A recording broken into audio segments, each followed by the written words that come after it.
Are you trying to decide between the light and wireless versions of the Reachy Mini? Here's everything you need to know to make a decision.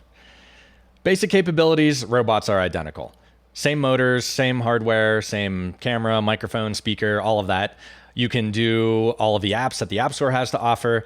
The things that you see people doing with these robots, definitely those types of things, no problem at all for the basic compute level. Now, if you want to think about the differences between these robots, there's really two big things to consider. The first is power, which affects portability, and then the second is compute, which limits your total capacity of what the robot can do. For the wireless version, built-in battery comes with it, so you can unplug it, take it anywhere you want to go.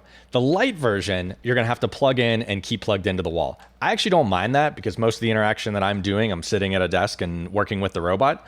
But if you want to take it places, that's a big consideration. Now, don't imagine that you can just pick up your robot and walk down the street with it, because you're going to walk away from your home Wi-Fi network. You're going to have to pull out your laptop and change the configuration of the robot every time you switch Wi-Fi networks. So if this is something that you think you want to take to events or to different networks, you might consider an additional cost, which would be a network adapter or a wireless hotspot. Those will allow you to truly have your robot be completely portable without having to reconfigure it every time you change Wi-Fi networks. Now, as far as compute goes, the Wi-Fi version, wireless version, has a brain inside of the robot. It's a Raspberry Pi Compute Module 4, and it's fine for basic tasks, all the simple things that you need to do with the robot, not a problem at all. For the light version, there's no brain at all. You have to supply your own. That does not mean you have to go out and buy your own hardware. You can easily use your laptop, but you can also add in additional devices. So something like a single board computer or another more powerful edge device really comes down to what your needs are. But if it's got a USB connection, you can plug it into the Reachy Mini.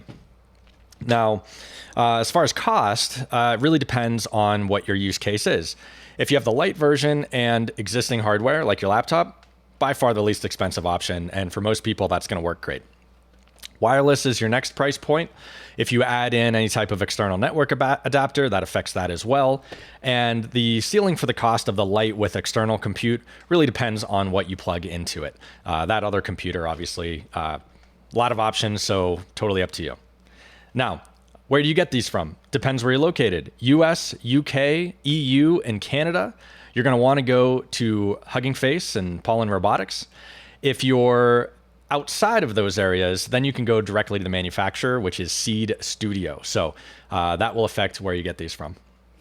Listen, I really appreciate you being a part of my first video about robots, but the content that I cover is going to vary based on what you tell me is most interesting to you.